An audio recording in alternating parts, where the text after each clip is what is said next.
So Pete Finn, aka Pete the Builder from our televisions, you're very welcome to the podcast. How are you, sir? How are you doing, Andrew? Thanks very much for having me on. It's great to have you today, Pete. Like, I know there'll be people listening to this probably looking for a little bit of construction advice, and we will get to some of that stuff as we go along because there's some value there, definitely. Yeah. But I'd love to kind of start, anyone who sits in that chair in front of me, I always try and start with the earlier years of kind of, because I believe it forms us and kind of leads us to where we're at now. Yeah. So can we go back to Pete, the young fella, the young girl running around Saggart? What was he up to back in the day? Yeah, well, so I was born in Saggart, and when I was 3, I actually moved down to Virginia Heights in Tala. Okay, yeah. So I was born as a culchie because that's where Saggart is considered, and then I got moved down. A dulcie is the word. Dulcie, yeah, we've plenty of them in yeah. North County as well. Yeah. I'm the ultimate dulcie because I kind of was reared, I suppose, in Tala, but spent my summers in Saggart and up and down. So I got the perfect mix. Yeah. And when I was in Saggart, I was told I was from the city, and when I was in Tala, I was told I was a culchie. So you're an outsider both ways, yeah. But it was all good, yeah. So I had a great childhood in both places, to be honest with you, So I had the perfect mix of living in Tala, and Tala back then was very small. The square wasn't even built, and all that type of stuff. The Tala bypass was only being built, and I had all the travellers living on it and all that type of stuff. So it was a bit of a mad old time to go up back then. Yeah, it was deadly. And then I would go back up to Saggart, and literally Saggart had tumbleweed going through it. There was no city west. There was none of that going on. It was all farmers' fields and everything. So I used to go back up and work for the farmers during the summers with my cousins and everything. So it was a great old childhood. Moved back up then to Saggart. My mum and dad bought a site and built a house. So that was my first kind of insight into proper construction. What age would you have been around then? I was in second year in school.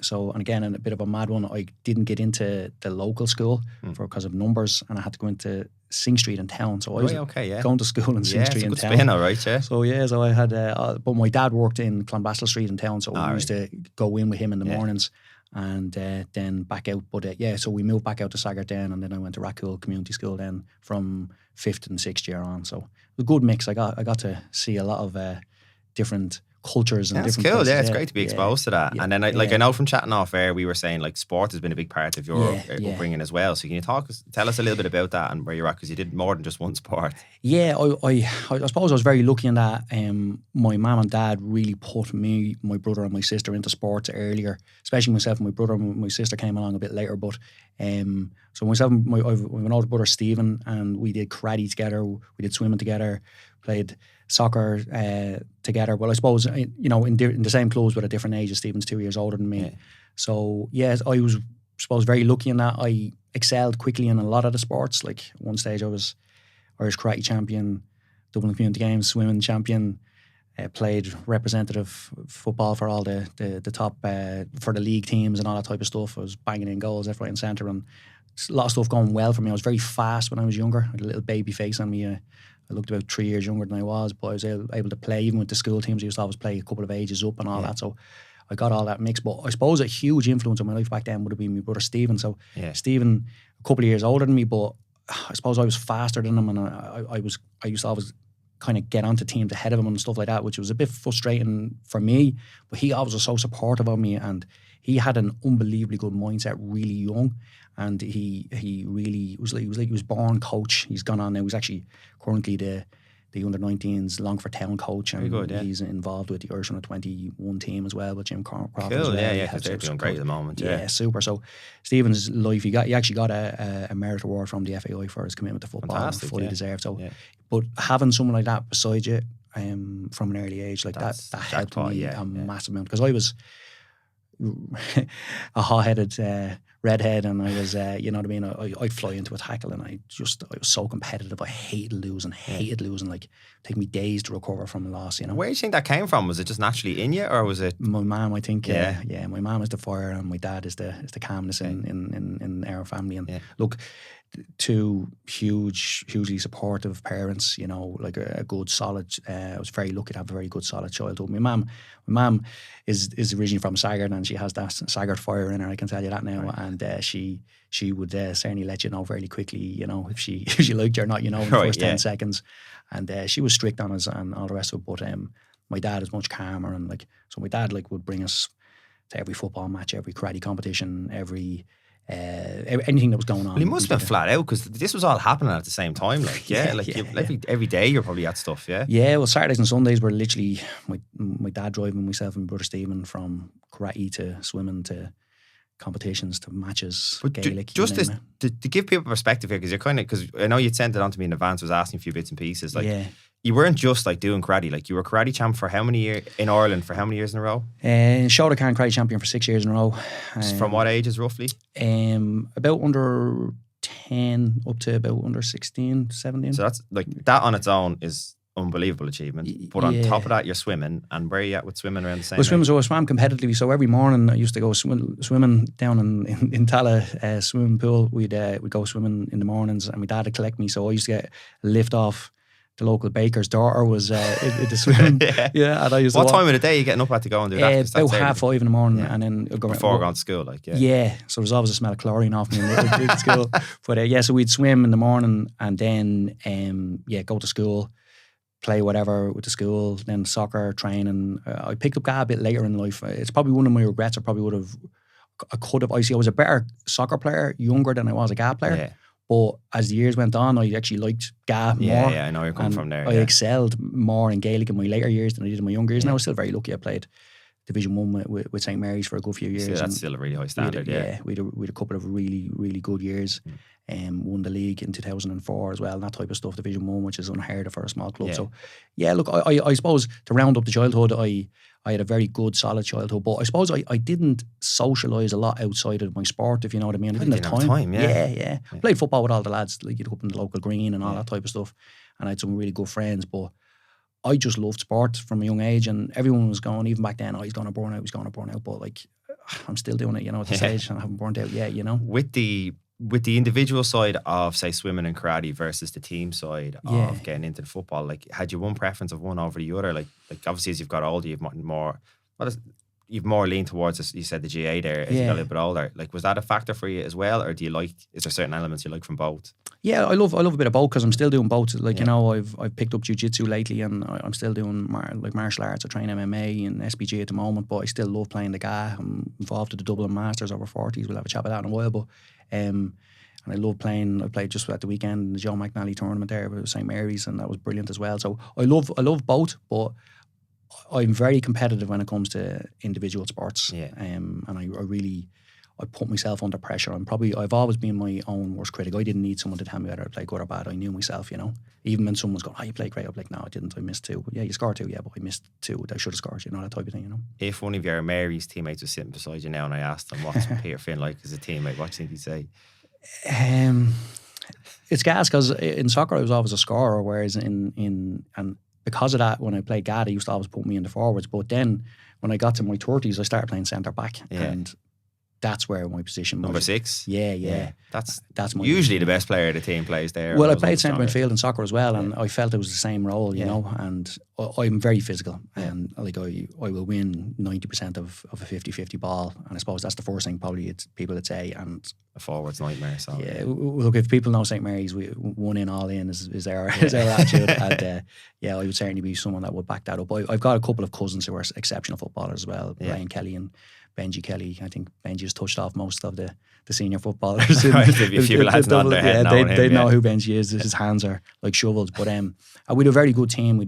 Again, when I moved up to Racool, our school teams were exceptional. We'd about 6 or 7 lads that were playing hurling with Dublin and GAA with Dublin, and were savage soccer players as well. So again, we had a lot of people who were kind of spread across them sports, and it was a huge population burst as well out around the area. So at one stage we had like 4 teams in St. Mary's, which would be unheard of, adult teams. Right. And then there was Racool boys had 2 soccer teams, 3 soccer teams, and then there was another even soccer team started up. So that has changed. They've all grown up now and have kind of moved out of the area and have their own families going on. But that was the kind of environment that I grew up in there, which was brilliant. It was really, really positive, real good community vibe and all that going on. I loved that. I really enjoyed it. Look, it sounds like a really good melting pot there. Like again, I'm father of 2 young kids, a 4-year-old and 2-year-old, and I'm really don't want to force it, but I really hope they end up in some form of sport, whatever they're into, because you just see the values. Like I grew up playing football and a little bit of GAA as well, and it's like most of my friends and contacts I have now in my life today are from that back in the day. It's huge. And then we'll get into it now in a bit about run your own business as well. How much of an outlet can be to still have something like that is massive as well. It is a form of meditation.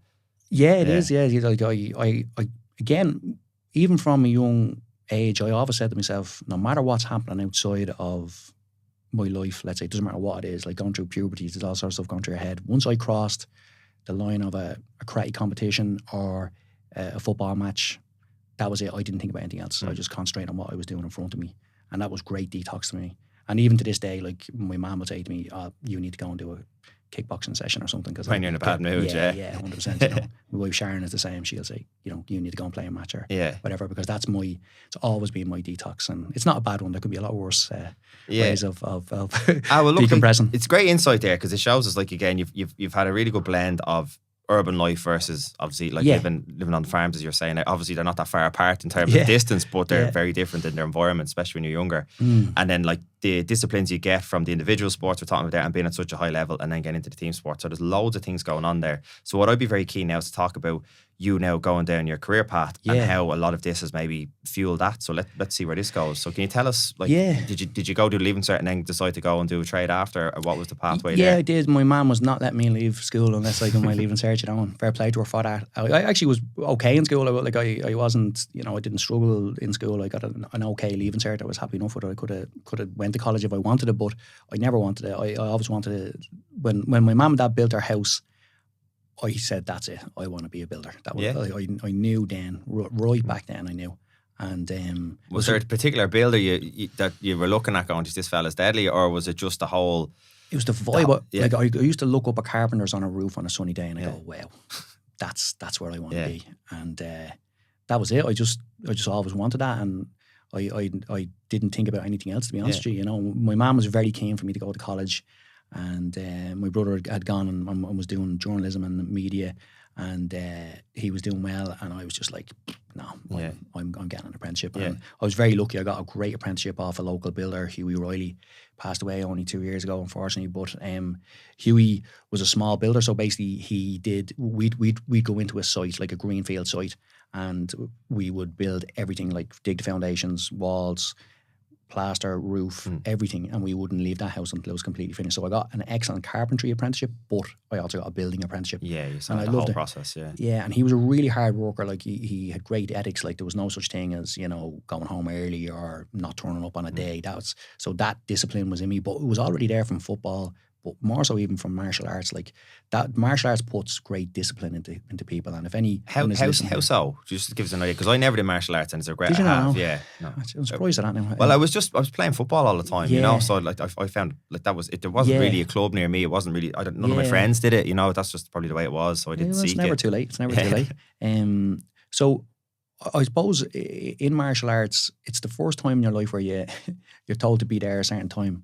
You don't turn up for a karate lesson late. Yeah. You certainly didn't with the instructor I was with, Gary Keeley in Kilnamana, Shoto Khan.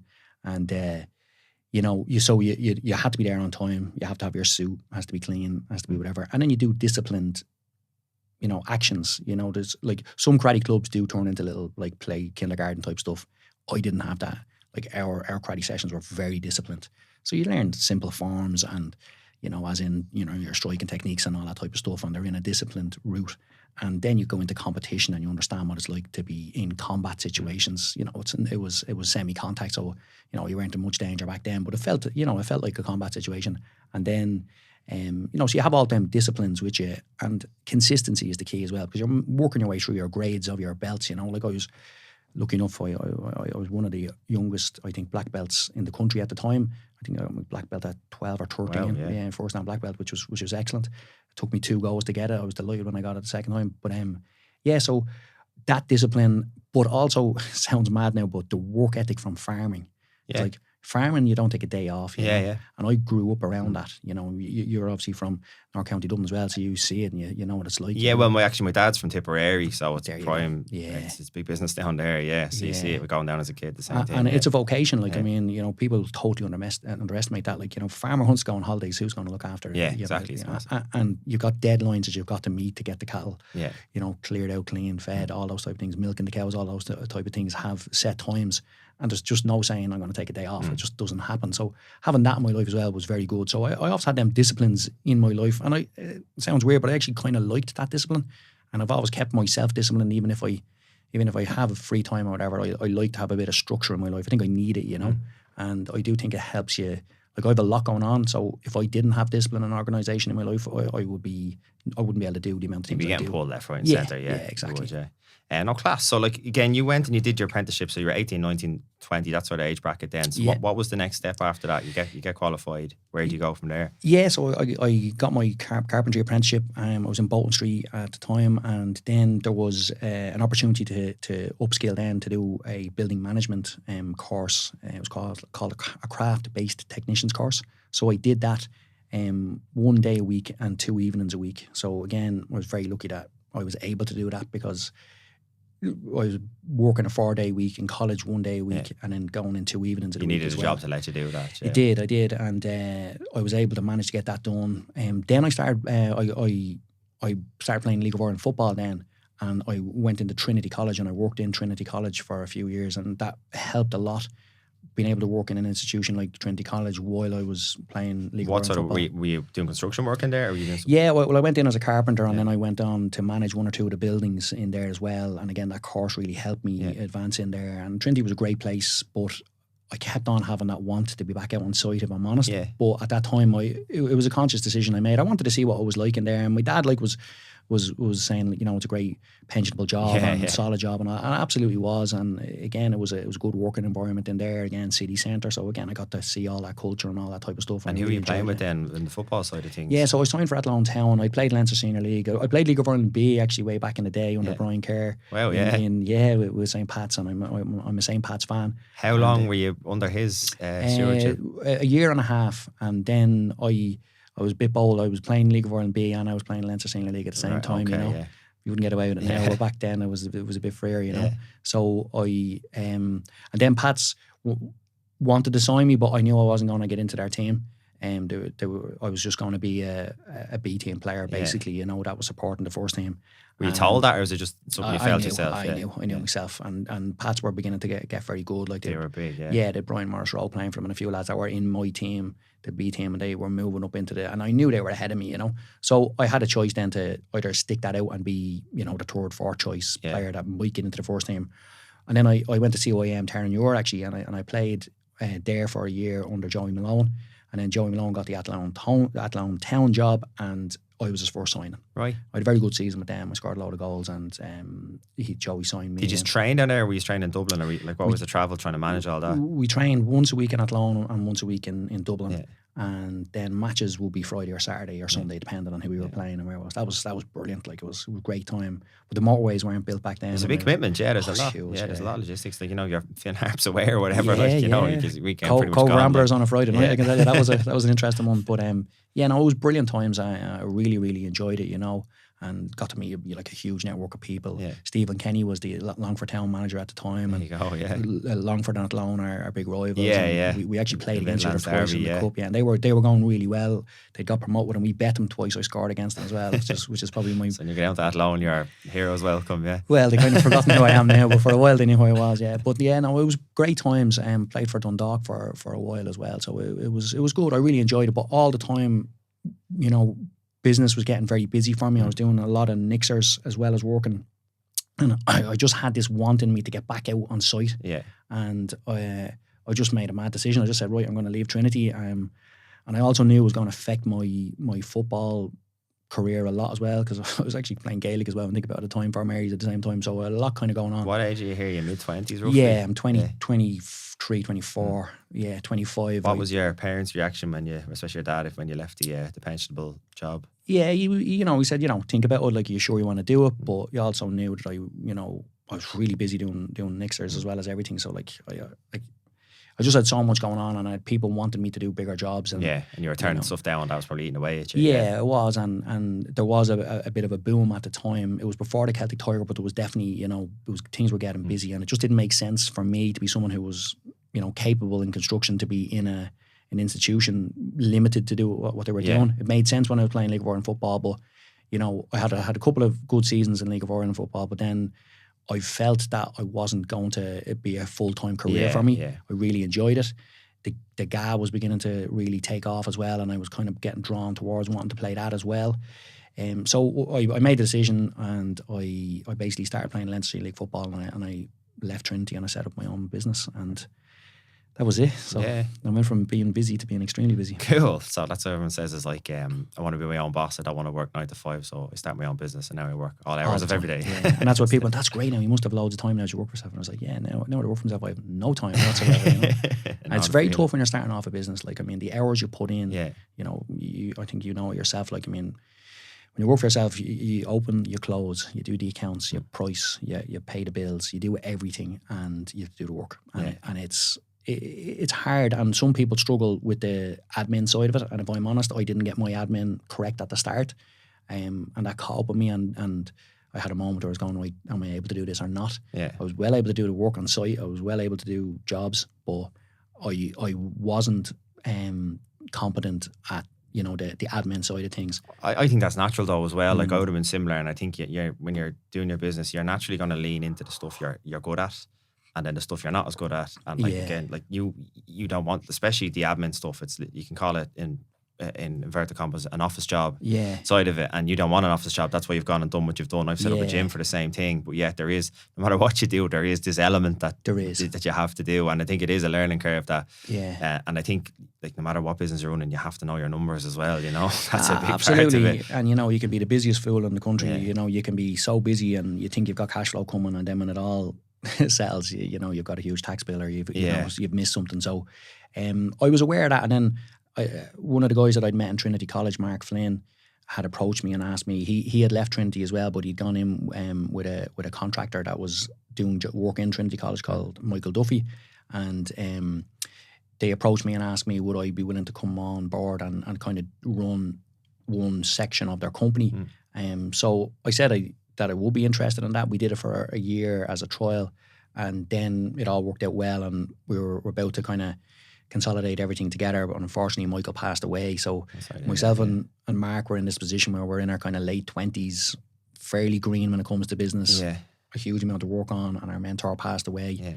Then the Celtic Tiger decided to go on his holidays as well. He ran away, and there was all sorts of stuff going on, and that all happened just as we got this approach from a TV company called Coco Television to do a show called Room to Improve. It was a start-up show. How did it come about? Did you have a contact, or did someone know you? Sure.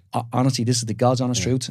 I got a phone call to my phone, and it was a girl called Jane. She says, "Hi, I'm calling from Coco Television, and we've been recommended you guys. Would you be interested in doing a TV show?" And I was like, "Well, what is it?" And did you believe her first? No, I didn't actually. No, I was like, "What is this?" Yeah, and I kind of got the concept. I thought it was a makeover show, but back then, Room to Improve was basically you added one room to your house and how one room. But it hadn't started at this stage. This was so like no one knew where Bannon was or anything. Like it was just literally the very first thing. So I called Mark. I said, "Look, this is after happening. We'd been recommended by an engineer that we'd done a couple of jobs for, and that was it. Like so, I met with Jane and Dermot Bannon in a cafe. Myself and Mark did, and they showed us the plans, and then we went around the corner and looked at the job and.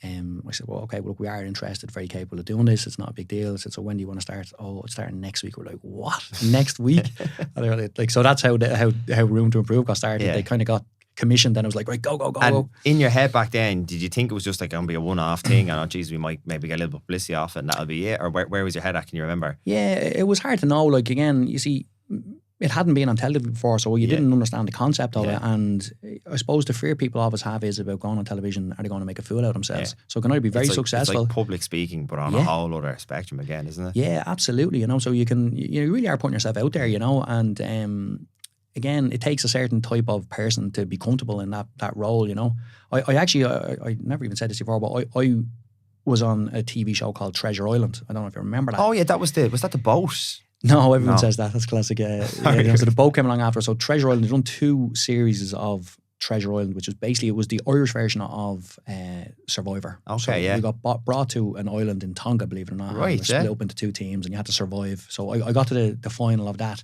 So I'd had a taste of TV. It was a reality TV show. It was deadly, like living on an island. And what age were you then doing that? It was just after, it was about, I was 25, I think. Some experience, It was quality. Yeah, it was so cool. I still have some great friends. Tom Martin, I met Tom on Treasure Island. He's still a mate of mine today. And it gave me great TV experience though, because I could understand the background of it and all the rest of it. It was a reality TV show, but I got the opportunity to talk to a camera. So I'm still more comfortable talking to a camera than I am to a room full of people now.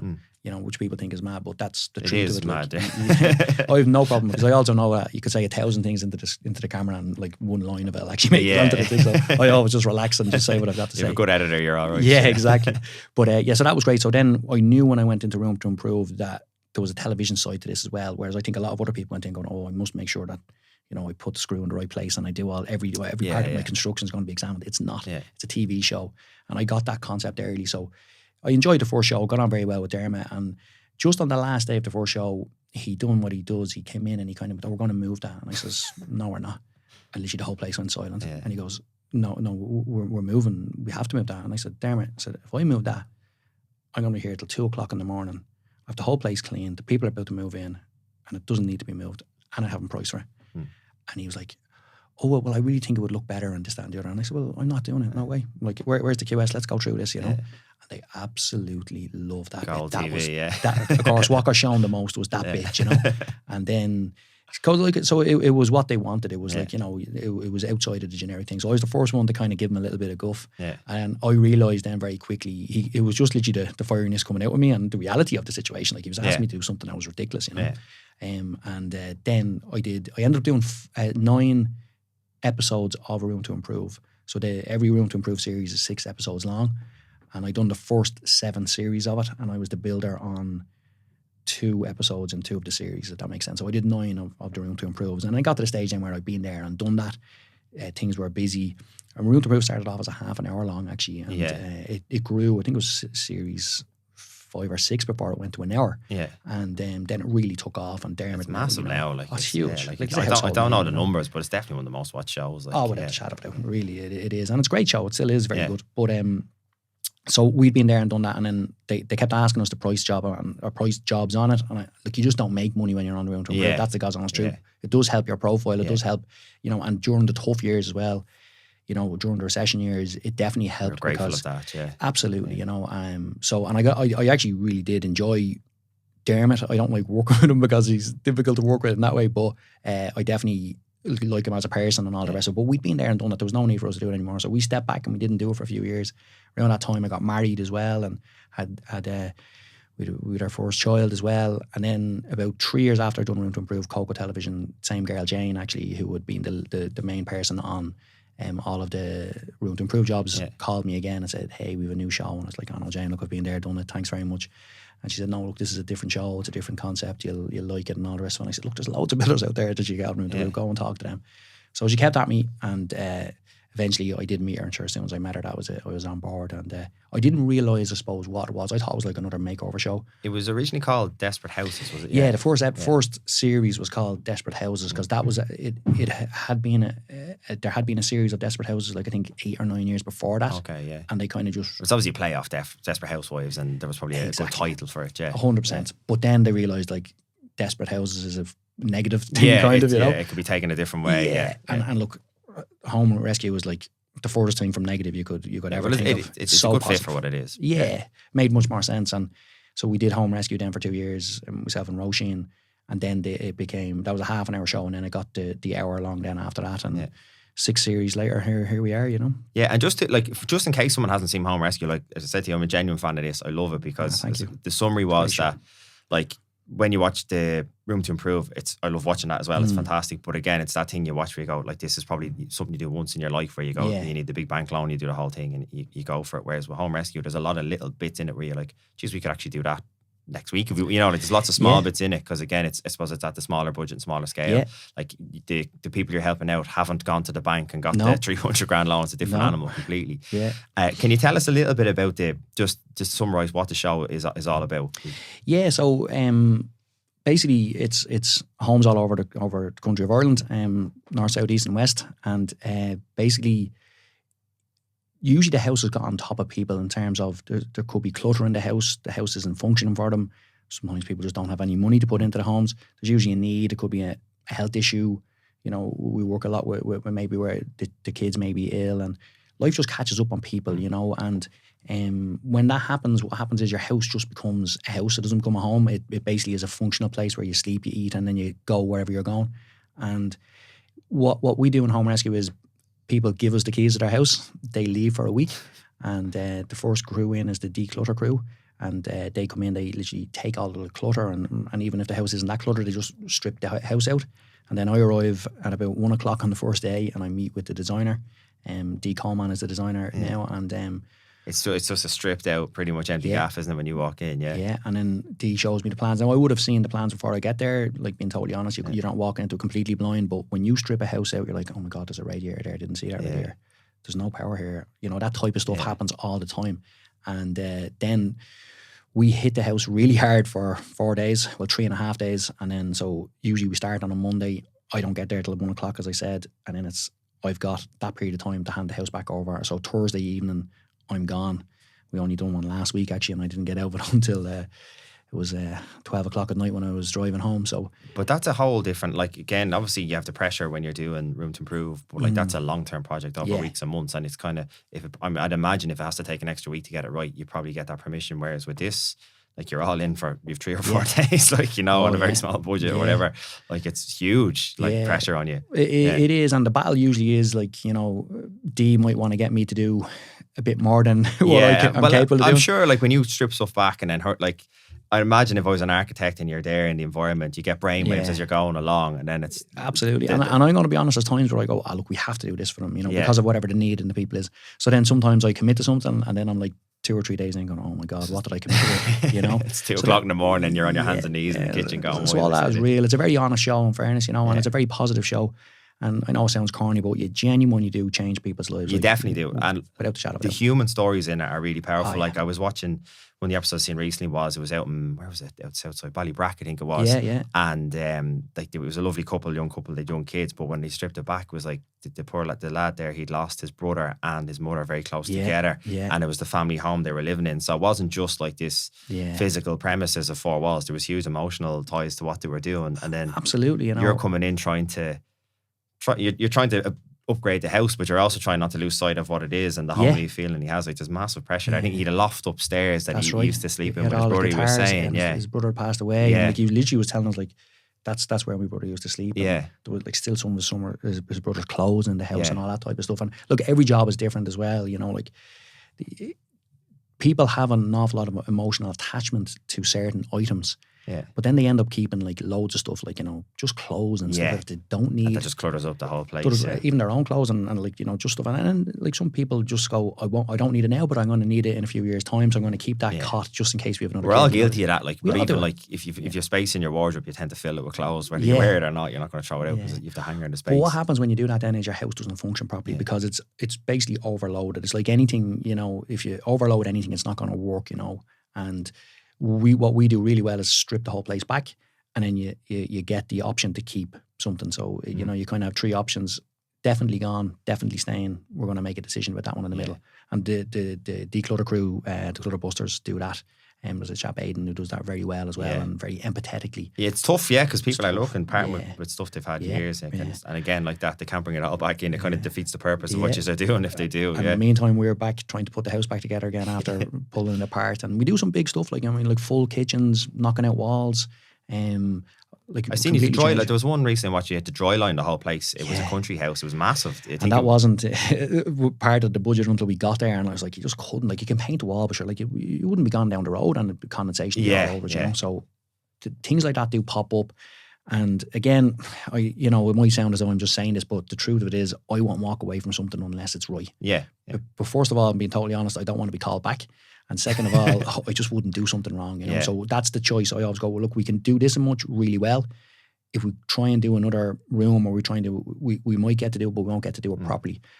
Like, I can't have callbacks, I won't have callbacks, and I won't do something unless it's functional and done right, and to a high quality. Because, like, you know, the lads, like, we've been doing it long time now. So, like, I've done 37 of them now at this stage. Wow, so, you know, we have a good system and a great crew of lads. And it's mostly your crew, is it? It's all my crew. Like, DIY SOS is a similar type show, but they do bigger jobs, bigger budget, but also different people from different departments all pile in. My worst nightmare, like, man, like, turning up and there's 50 people there going, I'm a carpenter, I'd be like, oh, geez, that'd be hard. No, it's hard to manage. So we've got 3.5 days, 4 days to get a huge amount of work done. I can't be learning about this person. That was actually seeing that stood out to me in that episode of the country house. I think you you went in and realised the scale of what needed to be done. And the next scene is like you outside in the garden on your phone, like ringing, let's go and look, you cancel your plans, you need you down here right away. But look, we always get there in the end with a few highs and lows and a bit of emotion going on. And it's great fun as well now, as well. The show is good. There's a great crew, really positive energy on the show as well, which is great. And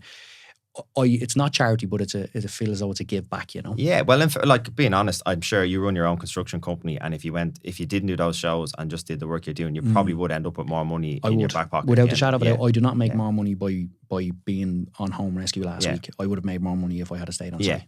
So. But you know, there's other benefits. Exactly, you know, I have a profile now, you know, and I've built the Pete the Builder brand, and I wouldn't have done that without the home rescue show. How do you feel like watching the episodes back? Because I'm sure there's obviously, it goes through, it's probably a few months later before it comes out after recording. Is it like, I'm sure there's an editing process and you're waiting for your slot in RT and everything else as a process. What's it like sitting there? Do you sit down, because you mentioned how you have a family as well, do you sit down together, watch it? Yeah, we do, yeah. Myself and my wife Sharon always sit down and watch them, and you know, the phone would be always buzzing with, you know, a few people watching the show and all the rest of it. And you know, it's good. I really do enjoy it, you know, because a lot of parts I don't see. So like, I don't be there for the declutter part of it. I don't be there when the people have to make the choices. I've met the people and I've kind of got to know them a little bit, but then I kind of go, oh, now I understand why the guitar meant so much. You know, that type of thing, you know. And then I'd love watching it going, I thought we'd more done by that stage. How do we finish it? Like, I like literally looking at it going, we still hadn't done the walls. We still hadn't done that. No way. The painter still hadn't got in at that last day. So I do find it very interesting. And then, look, the OMG moment at the end is always very satisfying when the people come in. And it's hugely emotional because they haven't seen the finished product. They don't even know what room you're working in. You know, look, sometimes they have a bit of an inkling, but I can tell you now, there's never been one person that's walked in and went, this is what I thought was going to happen. They're blown away, They're blown away. But the quality of the work that we do, the design that Dee comes up with, you know, the change of people's homes. That's phenomenal. It's hugely emotional for them as well. They've had that whole emotional week of being away from their home, the wondering what's going on, having to make these choices about holding on to stuff or letting it go. Their mind is playing games on them, and then suddenly you reveal this amazing house for them, you know. And it's like, again, full kitchens, new floors, like fitted furniture, like the level of furniture that we do, the fitted furniture is off the charts. And I'm not just saying that in such a short period of time. I'm very lucky, like I have all my Festool gear and I have, like, you know, we have a system that works. Like, we arrive with literally a workshop and we don't stop until it's done, and that's the truth, you know. So it's a unique situation for someone, and if anyone has the opportunity ever to be a participant on Home Rescue, believe me, do it. You get it all for free, by the way, if you're a participant. But it'll change your life. Nah, you can see that straight away. And I said, like, there's so many layers to the program. Like, again, as it like a DIY enthusiast or a homeowner, you get value just from watching that alone. But then you see the stories, like, you have you in tears, some of it, like you're listening. And absolutely. Like that, there was a really poignant one, going back to the episode, the lad with the guitars who had lost his brother and his mother quite close together, and he was saying that his brother, I think the last thing he did before he took his last breath was like put his hand on his wife's bump. She was expecting a baby. Like, Jesus, like, as a father, that just brings a tear to your eyes straight away. Oh, Jesus Christ. And then it's hard for you because you're coming in a builder mode, trying to knock shit down and build, you know, like, it's very hard to and if you don't get to see some of that as well till after, it's probably like a revelation then when you're watching the show. Like, you know, the crew to come back from the declutter scene, and you can kind of see there's been a bit of emotion going on. I go, okay, come on, we need to do this, let's go. I've got another half an hour to get this finished. You know, and I have to be like that because it has to get done. It's go to do as well. But look, you know, also, you know, when there's times to be empathetic, we can do that, but it is hard. It's like when you're trying to do anything at 100 miles an hour, it's very hard to have all the emotions that you need. Exactly. You just have time. You go into. Do you have like an alter ego when you're working on those sort of things? Do they have a nickname for you or anything like that? I'm sure there's loads of nicknames for me, but no. Look, I do some of the small plumbing, so I did change and have to crack on. How you doing? It's Pete the plumber here, you know what I mean? Pete the builder, Pete the plasterer, Pete the carpenter, Pete whatever I have to be to get it done, you know. But you're a project manager as well. Like, you need to do this, you need to go do that, go that. Like, so there's a lot going on. It's not just that you go in and do your own bit. Like, you know? Absolutely. So I have to pick and choose when I'm going to actually physically work and when I'm going to manage. And if I get that wrong, it can be like, if I start trying to work too much rather than managing, it can be massively detrimental because I can get great job satisfaction and maybe making a unit, and then I turn around and go, oh no, I should have had the electrician doing that. I should God, no, like, I have to ring you to do this, you know. So that's the tricky part. But look, we have a system, and the lads that work with us are great. Like, the painters, like, poor fellas, like, they're trying to paint the wall while, like, we're literally knocking something down on top of them, and it's tough going, like, it really is. And everybody that is on the crew in home rescue, and I mean from production to my crew to the declutter people, they deserve huge credit, because it is a huge team effort, and any part of that doesn't work has a big ripple effect, you know. And everyone stays positive, and everyone is moving at 100 miles an hour. It's brilliant. It's great to be involved. But like as a project on its own, it'd be highly pressurized. But the fact it's been recorded, and like I'm sure there is moments where you're like that, you're exhausted, you're trying to do something, and then the architect turns around to you or something, like, oh, I've just had a brainwave about this, and you're probably like biting it. I know you have to keep it together, but I'm sure there is times where there's it's great drama, and out into the van to scream into your hands for a few seconds or whatever you have to do. There's been times where, and again, the fiery Pete the Builder does come out with me from time to time, you know, where. But your work is going to be judged at the end of this, and it's going all over TV, you know. So there is a lot of pressure there. Like, to be fair, like, you know, a lot of like, you know, okay, I don't really like that color. So someone like if the designer chooses a certain color, and we paint the whole room. And then they change their mind. Paint the whole room again. Like it sounds not like a big thing to hear now, but if you only have a set period of time, you can't be painting the whole room again. You just simply can't do it. That type of stuff can be very frustrating. It doesn't happen that often, but when it does, you just have to try and manage it. You know, we don't have massive conflicts, but there is certainly sparks do fly from time to time, and it's great though. That's part of the drama, you know? And it's two passionate people wanting to get the best end result. Exactly, that's how conflict brings around the best results generally, you know. If you it never goes over a line where you know, it like, you know, we have our words and then we get back together again and we go, right. And look, I know myself from running the business, and it's like that. Something can come at you when you're in a good headspace, you've had a good night's sleep and you're all good and you just deal with it. It's absolutely fine. But if you're tired, you're fatigued, you're under pressure, it just, the straw that broke the camel's back, you know, that little thing. When we're doing the scenes at the end where it could be 11:30, 12 o'clock at night, we're all wrecked and I have to do this little scene. I'm going, okay, we've been here and we're heading home now, the job is done. Like, that takes me about 5 takes. Like, normally I'm pretty good. I can get to, like, I'm like, how you doing? We're here. It's okay, hold on, I'll have to do it again. And all the lads are tired and it's always dark in the background though, isn't it? Because it's all hours work of the night. God knows what time, and you know, it's tough going, and those scenes can be a bit mad. But no, look, again, do you know what? I do love it though as well. I love a bit of madness, if I'm honest. I love intensity. I love being busy. So I thrive on that situation. I really do. I always have, you know. Do you think that's coming back then from your earlier years of, because like again, I'd imagine if you were competing in karate and swimming at those high levels and playing football high level, you're always out of your comfort zone, dealing with pressure on the limits, really, aren't you? Since a very young age. I suppose, like anything, you know, like if you ask me to be the interviewer, I'd be under more pressure than I am now. Okay. You know, like, and vice versa. You know, like if you do something that you're comfortable doing, like if somebody asked me to play a hurling match, I'd be a lot more under pressure than I would be playing 3 Gaelic matches in a row, because I've a very limited ability in hurling. If somebody asked me to play a hockey game, and then I don't know. So, you know, even like something that you have the physical ability to do, but you're not proficient at it. Yeah. That puts me under more pressure. Then I have no problem doing 2 or 3 things in a row. I do get to exhaustion, like every human does, but I've always worked on small amounts of sleep, and I love being under pressure. You know, as the years have gone on, I've got to manage it better, and you know, in work I've got 6 really good foremen, and in the last 2 to 3 years, myself and my business partner Mark have allowed them take a lot more responsibility now. So I can do my home rescue shows knowing that my work is still continuing. And I know, you've good people you can lean on. Good people in the background. It's huge. That is huge. And it's about building the team properly around you.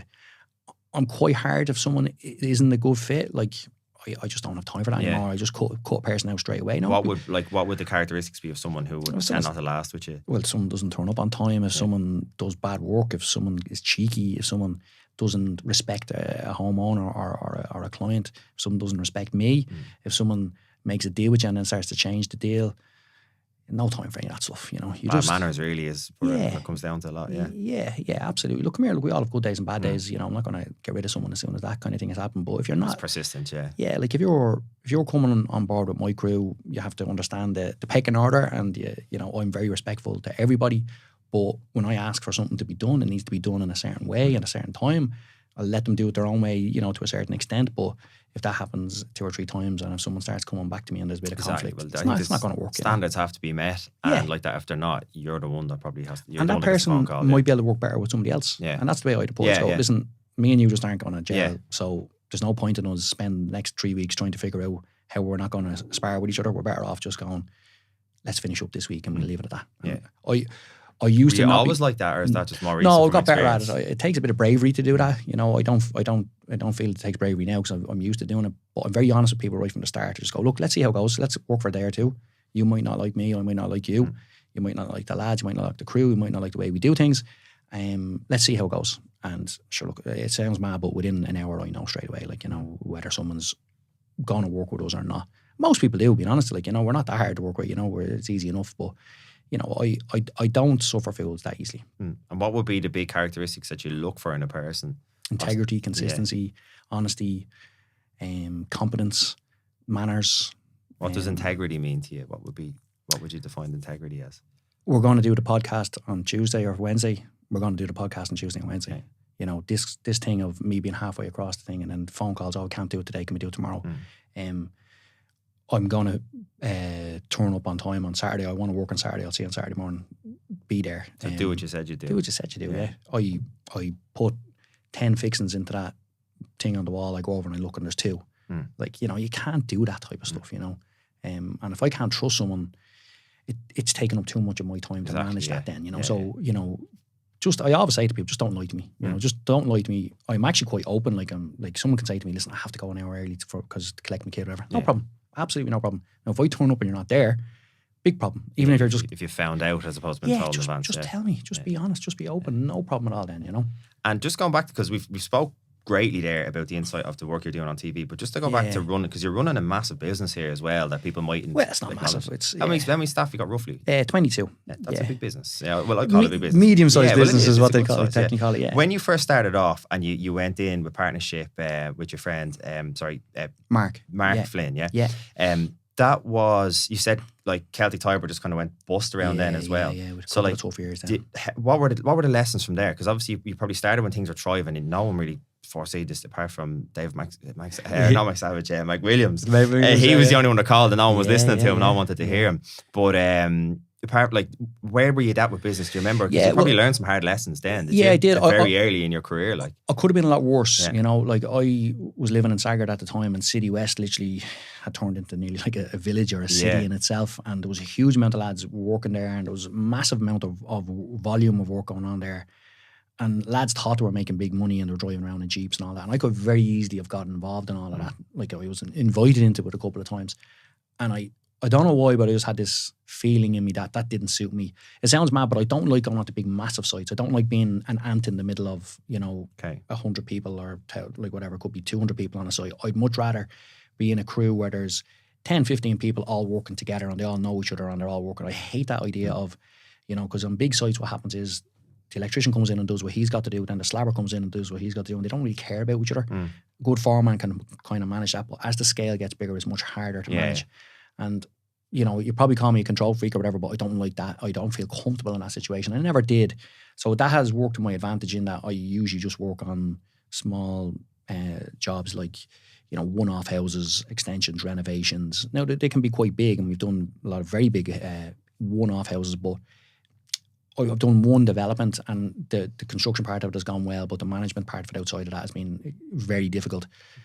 So I've always been better at doing the one-off houses, and I can control that very well, and I'm very slick at that, and it suits my crew, I suppose is the best way to put it. I can't remember what the actual start of the question was. I was just wondering, did you have to fluctuate? Like, did you have to pivot a lot during the Celtic Tiger to survive? Oh, sorry, yeah. So, the bust, the recession. Yeah, the Celtic Tiger going away, like, a lot of people were in big trouble then, and there was no work. See, that was the problem. Like, during the Celtic Tiger years, you just worked off your cash flow, so it was very easy. You were always working, and there was always money coming in. And always someone looking for the next job, Yeah, and again, it was like, if there was a bill there, it was grand, because you could just, but then what happened was, it slowed down and the cash flow coming in dried up, and you were like, okay, hold on now, how much have we got left here to pay people? And I didn't manage that properly, and that was the big thing that came out of that. So it was a huge, like, I truly do believe you learn more in your mistakes than you do in your victories. You know, there's no doubt about that, and I'm 100% convinced of that. Like, when I do jiu-jitsu, I actually let myself get caught, and I go, right now I kind of know how I can stop that from happening. You know what I mean? Whereas if I just keep dominating people and just locking onto them, I'm not going to learn, you know. I'm still doing that a bit, but, you know, that's you learn better in your defeats than you do in your victories, in my opinion. That's a great summary there. If anyone took anything from today, I think that would be a huge one there. Just fantastic. And you have to learn from them. And like, I had a lot of success in my life in my sports thing, But I remember Alan Shearer actually saying once, I was a huge fan of Alan Shearer, and he'd scored a hat-trick or something, and someone's going, Alan, why aren't you, celebrating? And he goes, well, he says, look, I will enjoy my victory, but he says, when I miss a penalty next week, I won't let that get to me either. So I'm going to enjoy my victory now, but I'm not going to go over the top with it. But also, when things don't go right for me next week, and when you're telling me how come you missed 2 penalties or you missed 3 chances, Alan, I still will stay at the same parity. And I love that. I was like, that's a great way of thinking, So, absolutely enjoy when something goes right for you, but remember something bad's going to come. Don't get too carried away with it. And I suppose back to the Celtic Tiger thing, we learned how to manage our cash flow much better, and to make sure that you weren't relying on cash flow in particular, to make sure that you manage. So we run to this day, we run every job individually. So we have literally an account set up, not a bank account, but like an account set up within our own system for every job. So when the money comes in for that job, we pay for that job out. So we can tell which jobs are going well and going bad, but it doesn't allow one job kill the other jobs. Gotcha, yeah. It takes a while to get there, and it takes a good bit of administration, but we finally are close to it. It's still not perfect, but it allows us never get into a position where one bad thing could ever cause a huge problem in our company. And all the while you've this going on between the TV career and then also building this business that you're building, you also have a family man as well. So you're married and you've 3 daughters as well, yeah? Yeah. I'm a very lucky man. I've got a beautiful and very supportive wife, Sharon. And Sharon met me while I was playing loads of mad stuff and doing loads of things. And she was obviously attracted to that in some way. She knew what she was getting herself into. She knew what she was getting herself into. And she has 2 horses, and she loves kickboxing and stuff like that as well. So, I let her do what she does, and look, but in fairness, without her, I would be nowhere near being able to do what I do. And what ages are your girls then at the moment? Yeah, I have three daughters. Put you on the spot here. Yeah, no, not at all. I have Misha is 9, Emma is 7, and Holly is 6. And do you have them involved in sport now? Are you trying to? What sort of stuff have you got? Yeah, well, they play for St. Mary's. They do gymnastics. They love drama. We do daddy wrestling, as it's called, which is they don't really realise it, but I'm teaching them all sorts of different combat moves, but they love it, and it's done in a fun way. And they love coming watching me playing matches, and definitely the Dublin Masters. They love coming to that. They love supporting Dublin and all seeing that their daddy well. in the. Just for people who don't know, Dublin Masters, it's Dublin over 40s. Over 40s, yeah, and it's an All Ireland tournament that's run. So every county, there was 19 counties, I think, in the last one. It's grown over a few years. It's an absolutely brilliant initiative. So pretty much I'd kind of had my sports career, played at a high level, then got married and had the business stuff going on. So I was tipping away playing a few things, but family life took over, and I was really lucky and enjoying the family life side of things. But you always have that graw to come back, and then I got a phone call off Gary O'Connell from Aaron's Oil himself, and Niall Crossan had basically taken the mantle up of getting the Dublin Masters back up and running, and it wasn't a trial, but we just said, look, we're all getting together and come down. So about 50 lads ended up coming together as a panel. A few lads dropped off, but at over 40s you need a big panel, and it was just one of the best experiences in my later life ever to happen. How many years are you doing it now? Well, 2018 was when Gary and Niall got it back up and running. So I've been with it every year since. Obviously, there was 1 year with COVID where that didn't happen, but we won it in 2018. The whole All-Ireland competition? Which is amazing. It's some year that year. So what age are you there? You're getting an All-Ireland medal. Yeah. You're supposedly... Well, I was actually 42 at the time. Class. A lot of lads were... So you just have to be 40 the year of the year you're playing. So if you're 39, take it saved of your passport in certain games. People are watching, absolutely, But that's it. And again, there's no age limit after that. You can be whatever age you want after that. But we got a lot of buy-in off some really good players. Like we had Ray Cosgrove playing for us, Shane Ryan, Pater Andrews, Magpie McNally. Like pretty much every player that was there had played Division 1 football for a long period of time. Or inter-county, and it was great just to, it was funny because again I kind of mentioned earlier, but myself and my cousin Benji and another St. Mary's guy, Coiner, come into the dressing room, and you're walking into a dressing room with these guys where you've always played against them, and it was like, how's it going, that type of thing. But then sure, look, 20 minutes later we're all training together and having the crack, and we had a savage team. So we went on and we won it that year. And we've actually got to the final every year since. Tyrone have kind of taken over, and they have Stephen O'Neill and Ryan McMenamin. And, all those. Yeah, Cavan. Those names still give me chills from all watching football back in the day. All-stars, They gave us a few tough days as Dublin fans. Yeah, so they've that team coming through. So they've won it the last 3 years. And do you travel all over the country doing that as well? Yeah, it's brilliant. They're playing inter-county grounds, and savage. Yeah, it's deadly, but it's taken seriously. Like you know, like it's a social side of it. So the kids come, and you know, when we play at home, we usually try and get it. Like a lot of matches I play during the summer, so we'll have like an ice cream van there, and after every game, both teams come together and all the kids come together and a big photograph is taken together, and obviously if a team has travelled, like you know, you'll have a bit of food and all that type of stuff, so it's a really good social element to it as well. And look, I'm going to be totally honest, I at that stage had kind of, my fitness had dropped a little bit, and then suddenly I got this call and I was like, whoa, I'm playing for Dublin here, I need to get my stuff back together here now, you know. So I can remember it well when I started off, and this sums me up actually. I remember doing the first training session and I rated everybody in my head, if that makes sense. Okay. And I had myself in the high 20s, maybe even touching in the 30s in the whole team, if you know what I mean. Okay, yeah. In terms of fitness, and if I was picking the team. And I then and there said to myself, I'm just going to slowly work my way up. Excuse me. Thanks. I just said to myself, I'm going to slowly work my way up and get into this team. And I did. By the time we'd got to the semi-final, I started the semi-final of Ireland that year. That was a huge, proud moment for me.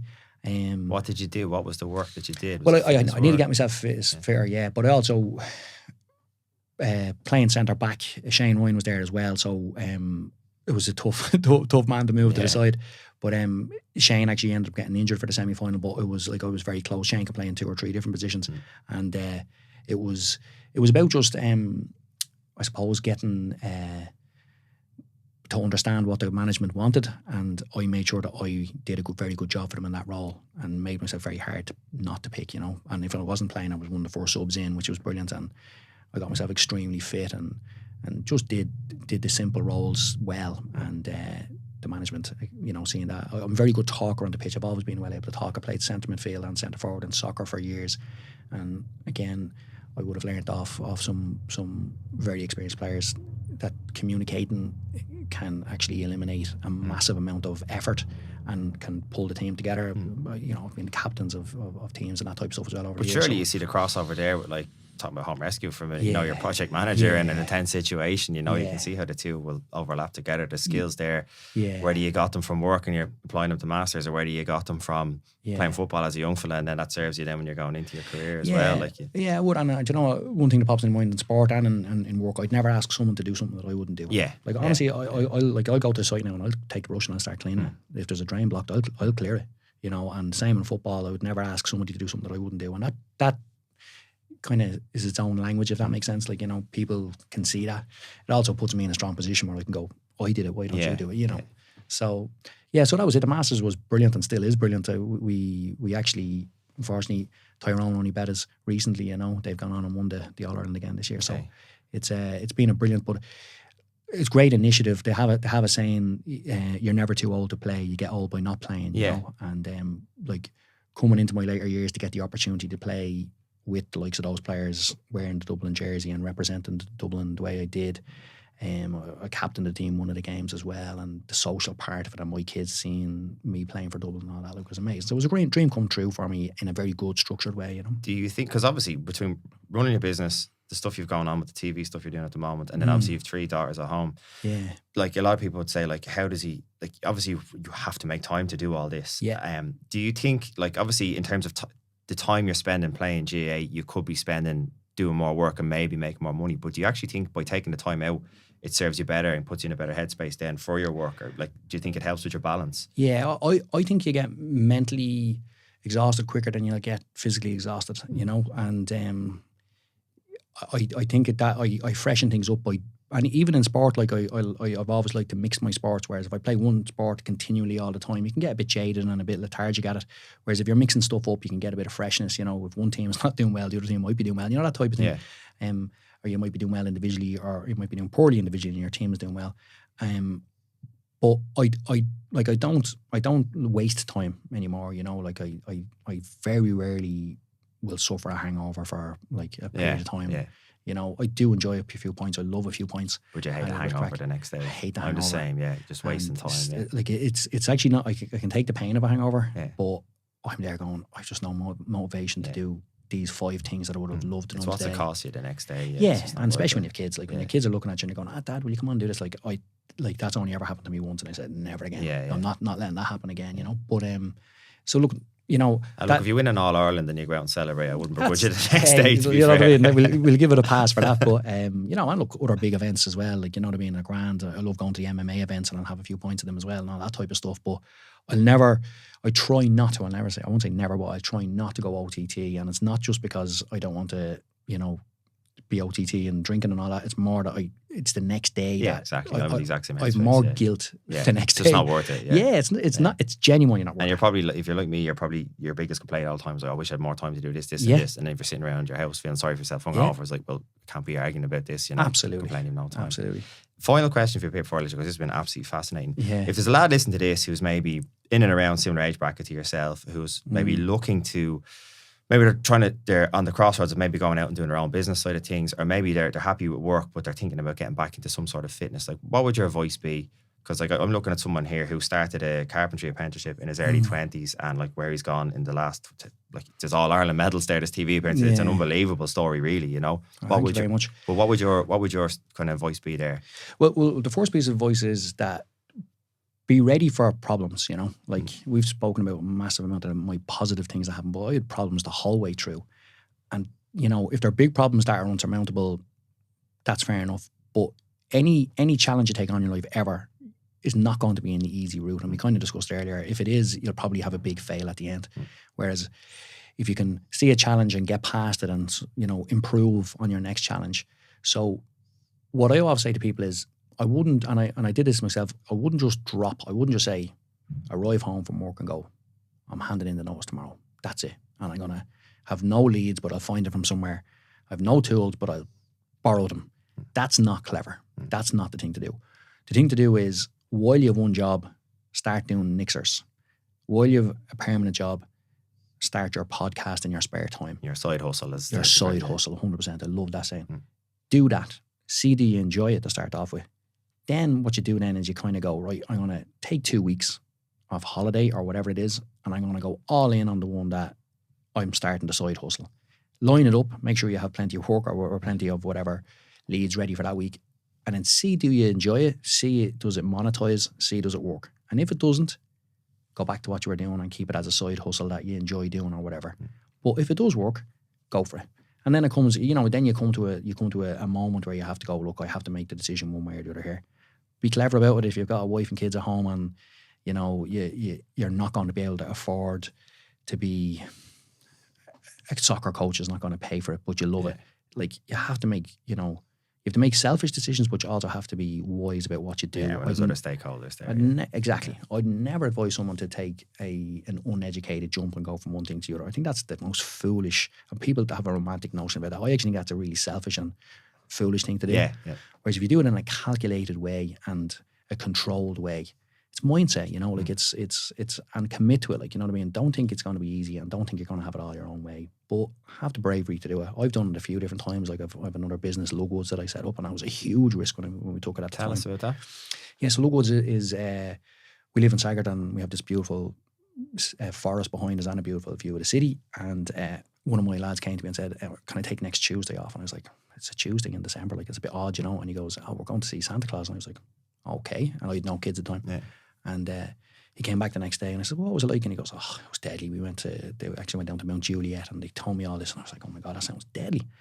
And then I straight away just went, sure, that'd work perfect up in our forest with the city view and all this type of stuff. So that's where I started. So I linked up with my uncle and my cousin, and one thing went for another, and we got planning permission. We did a few things. So we set up the business. So basically what we do is we run events in the forest. So we run Easter, Halloween and Christmas, and you bring family themed events, seasonal events. So you come and you walk through the forest and you meet loads of different characters, and there's a storyline. And obviously at Christmas you meet Santa Claus, and then at Halloween you meet the witch, and it's massive. It's cool. It's really good. Well, I know. I said my kids are only coming of age now. Like my daughter's just turned 4. My son is 2. Will definitely be heading out that way, especially for Santa Claus. But Mark, that works with me, he goes every year, and he says the best Santa experience he's ever been to. So like that's genuine. That's what he said to me, because he said to mention that to you. That's music to my ears, because that's what I set out. I said I'm not going to just do this. I want it to be the best. And experience and as well for experience. everyone, yeah. And we keep it natural. So like, you know, you can go to the shopping centre and have the plastic polar bear doing that. We don't do that. We do rustic forest. You know, it's as real as you can kind of get. And like, you know, we make sure that anyone that's involved, characters or staff-wise, understand that there's a huge ethic towards it, and all of our storylines are a positive storyline and connected with nature and all that type of stuff, you know. So it's cool, and it's taken a long time, but when I first started out, people were going, are you absolutely mental? Like, I can remember sort of laying out my business plan, and 2 or 3 people went, wow, that's brilliant. And then 2 or 3 people went, oh, the amount of work that's involved in that, you're mad. And they were right. Did you do a lot of the work setting up the props and the... Oh, I think back on it now, physically, like, again, working till all stupid hours at night and all the rest of it. But like, I think it's quite obvious that I don't lack work ethic, and I don't, you know, I don't shy away from work. But it was a huge amount of work to get it to where it was. And it was at a failing point where it was too much work for what I was returning. And then my cousin's wife came on board, and she transformed it, to be honest. So myself and her run it now together, and she takes the lead on it, and I support her. It's and great. It's a solid business now. Yeah, it's fantastic. And we're going from strength to strength with it. But that had high risk, and that had breaking moments in it. And there was moments where I was going, oh, why did I do this, you know? And what was it that just kept you going? You had this image that you I knew feeling, or... Well, we were getting huge positivity from people that were there. Right, so the feedback was good. The feedback was very good. Not perfect. Like, it was obviously, you know, it's mad because on the same literally group of people, you'll have 2 people that are killing each other, and no matter where you brought them, they're not going to like it, you know. They say parents are killing each other. And then you've got this group of people that are like, oh my God, this is amazing. And I've often had that people coming up nearly hugging you, going, that was the best thing that ever happened. And then you have somebody with a big sour face walking past you, and they're kind of going, how does this happen? But that's what it is. And you try and improve, and you try and make things, you know, you try and develop everything that you do always. And I always try and do it. I always trying to improve my building skills and my crew's building skills, and I try and improve every project that I'm involved in. I think that shows you speaking about being you reckoned you were the 30th best player in the Dublin panel there that you time go. when you were I was. Same sort of principles. I was. I knew I was. And but what a refreshing moment. I knew I was. Yeah. So I wasn't giving out. I wasn't going, oh, he's better than me. He's getting it. He's better than me. You know. But what are you going to do about it? He wasn't when later on. Yeah. The fellas I marked in the first training session, I roasted in the last training session before the final, and they knew it, and I got great pleasure out of that. You know, and that's my competitive edge. There's a bit of nastiness in that, but that's what you need. That's what you need to especially succeed in sport. Yeah. Where are you at now? Like, before I let you go, if there's anything on the horizon now, what's coming up? Yeah, well, we just shot the first episode of the new series of Home Rescue, so we've got another 5 episodes to shoot, and that's going to be out in the new year. Very busy in work. Lugwoods is having over Halloween. Yeah, and Christmas. It's kicking off now. Yeah, and because I don't have enough things going on, I have I'm starting up a website and a platform for people to get construction advice. Okay. So I kind of identified that. Where it happened was, a lot of friends of mine would say to me, Howie, listen, I'm bidding on a house. Would you have a look at it for me? So I went and I looked at some of the lads' houses, and that was grand, but I couldn't travel all over, you know, Dublin, just looking at people's houses and all the rest of it. I did it a few times where I charged people, they might contact me, and I did that. But then it just wasn't a viable thing to do because I was too busy. So I still did it for friends, and this was happening quite often. So I started getting them to do them, was just send me the estate agent's link. So I was able to look, and within 5 minutes of looking at that, I was able to give them a massive amount of information, kind of going, look, the BR rating on the house is this, you're going to have to improve that. That kitchen is quite small. You know, you've got great space out the back, you'll probably be able to do an extension there. So if you're buying the house, you're definitely going to need to do X, Y, and Z on it once you move in, and here's an approximate budget. So people are able to go and bid on that house then, knowing what's ahead of them. Yeah, for simple figures, if the house was 300 grand, they knew they really needed 350, you know, and that gave them great comfort to do that. But there's nowhere else doing that. Like, I often get people ringing my office or ringing me kind of going, oh, can you give me a price on this? I'm bidding on a house. And I can't do that. Yeah. You know, you just end up like doing that all day for no money, you know. So this is an opportunity for people to be able to get that direct one-to-one consultation. As myself and Alan Merriman, who I played with and against many moons ago, he's a builder as well, hugely experienced. His brother is actually Ask Paul Merriman. So it's a similar concept to what Paul has got going on, except in a construction way. So basically we give construction advice directly to people, and we're literally just about to launch in the next couple of weeks. It's called Let's Talk Homes. Let's Talk Homes. Yeah, you've heard it here, guys. And I think, like, honestly, the way construction costs have gone the last while, I think there'd be huge value there, because that the market at the moment seems people are bidding on houses and they're getting outbid, and you know, like it's a thing. I'm sure you easily get carried away because there's a lot of fear you don't want to miss out on a house. Then you buy it and you're like, okay, what do you have to do now? And like that, so you need to know what you're getting into from the start. It's the biggest financial decision you ever make in your life. So to get some expert advice would be no harm whatsoever. Yeah. Loads of people do that. They buy a house and then they move in and they're like, oh, I know I have to change the kitchen, but I can't afford it, you know? I did exactly that. I bought an old house near Swords Village, 1970, and we decided we'll change the kitchen. And before we knew it, we were rewiring, replumbing, insulating, all these things I didn't even know. And so I definitely could have done with your services about 6 years ago, I'm not going to lie. Would have saved me a lot of stress. There you go. Let's talk homes.ie. Eliminate those problems. Brilliant. Look, there you go. You're always on the showbiz factor. So we'll end on that note, Peter. Listen, thanks so much for your time. This was a great chat. We covered sport, business, so many different things there, fatherhood, and then just like your whole ethos in life. And I think going back to someone who's thinking about doing something, you think about the man sitting in front of me now, did a carpentry apprenticeship in his early 20s, and now where he's at now is phenomenal. All Ireland medals in there. And again, there's a great lesson there, you know, like your age is just a number and you're absolute living proof for that. So fair play to you. Andrew, thanks very much. And well done with everything you're doing as well. This is a brilliant podcast, and keep up the good work. You're a gent. I'll give you that fiver after for that. Thanks. Cheers, buddy. Thank you. Man. Thank you.